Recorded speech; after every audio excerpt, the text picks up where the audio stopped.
Hello friends, today is the third day of 8 am 18 days Bhagavad Gita reading spree. I am continuing to read from this book,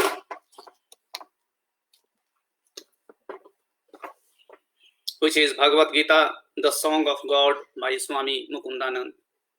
So in chapter 2, Sri Krishna introduced the concept of Karma Yoga in last few verses. In chapter 3 today, he will explain Karma Yoga in greater details. Let's take a deep dive today to learn it inside out.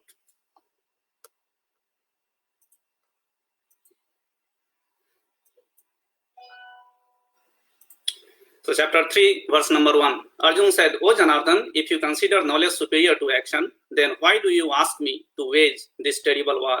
My intellect is bewildered by your ambiguous advice. Please tell me decisively the one path by which I may attain the highest good.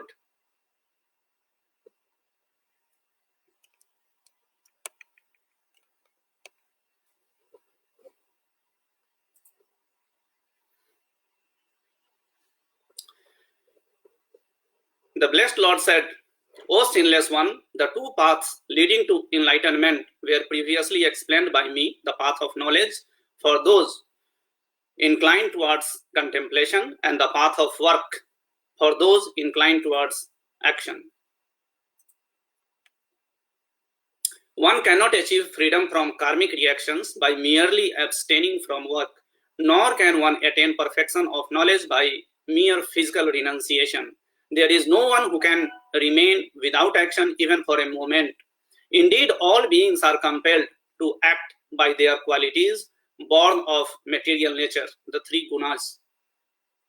Those who restrain the external organs of action while continuing to dwell on the sense objects in the mind certainly delude themselves and are to be called hypocrites. But those karma yogis who control their knowledge senses with the mind, O Arjun, and engage the working sense in working without attachment are certainly superior. You should thus perform your prescribed Vedic duties, since action is superior to inaction. By ceasing activity, even your bodily maintenance will not be possible. Work must be done as yajna, which is sacrifice to the Supreme Lord. Otherwise, work causes bondage in this material world. Therefore, O son of Kunti, perform your prescribed duties without being attached to the results for the satisfaction of God. In the beginning of creation, Brahma created humankind along with duties and said, prosper in the performance of these yajna, for they shall bestow upon you all you wish to achieve.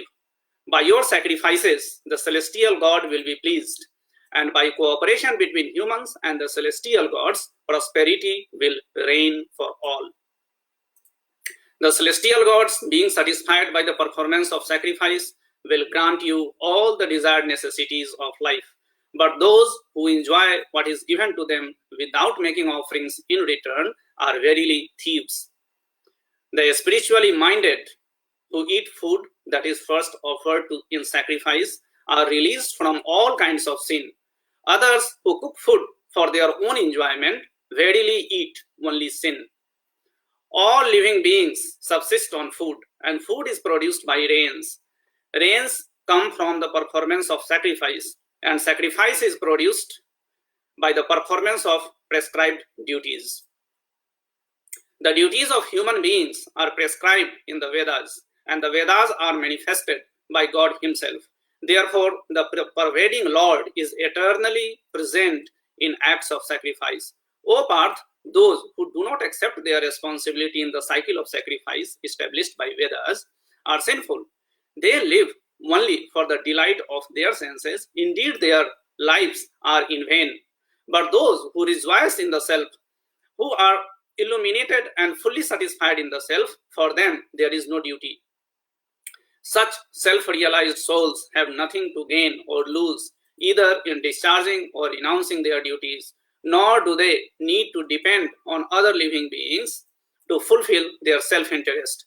Therefore, giving up attachment, perform actions as a matter of duty, for by working without being attached to the fruits, one attains the Supreme. By performing their prescribed duties, King Janak and others attain perfection. You should also perform your work to set an example for the good of the world. Whatever actions great persons perform, common people follow. Whatever standards they set, all the world pursues. There is no duty for me to do in all the three worlds, O Parth, nor do I have anything to gain or attain. 8. I am engaged in prescribed duties. For if I did not carefully perform the prescribed duties, O Parth, all men would follow my path in all respects. If I cease to perform prescribed actions, all these worlds would perish. I would be responsible for the pandemonium that would prevail and would thereby destroy the peace of the human race. The ignorant people perform their duties with attachment to the results, O Shian of Bharat. So should the wise act without attachment for the sake of leading people on the right path. The wise should not create discord in the intellects of ignorant people who are attached to fruitive actions by including them to stop work. Rather, by performing their duties in an enlightened manner, they should inspire the ignorant also to do their prescribed duties. All activities are carried out by the three modes of material nature, but in ignorance, the soul deluded by false identification with the body thinks itself to be the doer. O mighty armed Arjun, illumined persons distinguish the soul as distinct from gunas and karmas. They perceive that it is only the gunas in the shape of the senses, mind, etc. that move amongst the gunas in the shape of the objects of perception, and thus they do not get entangled in them. Those who are deluded by the operation of the gunas become attached to the results of their actions, but the wise who understand these truths should not unsettle such ignorant people who know very little. Performing all works as an offering unto me, constantly meditate on me as the Supreme, become free from desire and selfishness, and with your mental grief departed, fight. Those who abide by these teachings of mine with profound faith and free from cavil are released from the bondage of karma. But those who find faults with my teachings, being bereft of knowledge and devoid of discrimination, they disregard these principles and bring about their own ruin. Even wise people act according to their natures, for all living beings are propelled by their natural tendencies. What will one gain by repressions? The sense naturally experience attachment and aversion to the sense objects, but do not be controlled by them, for they are waylayers and foes. It is far better to perform one's natural prescribed duty, though tinged with faults, than to perform others' prescribed duty, though perfectly. In fact, it is preferable to die in the discharge of one's duty than to follow the path of another, which is fraught with danger. Arjun asked, why is the person impelled to commit sinful acts, even unwillingly, as if by force, O descendant of Krishna? The Supreme Lord said, it is lust alone which is born of contact with the mode of passion and later transformed into anger. Know this as the sinful, all-devouring enemy in the world. Just as a fire is covered by a smoke, a mirror is masked by the dust, and the embryo is concealed by the womb, similarly, one's knowledge gets shrouded by desire. The knowledge of even the most discerning gets covered by this perpetual enemy in the form of insatiable desire, which is never satisfied and burns like fire, O son of Kunti. The senses, mind, and intellect are said to be breeding grounds of desire.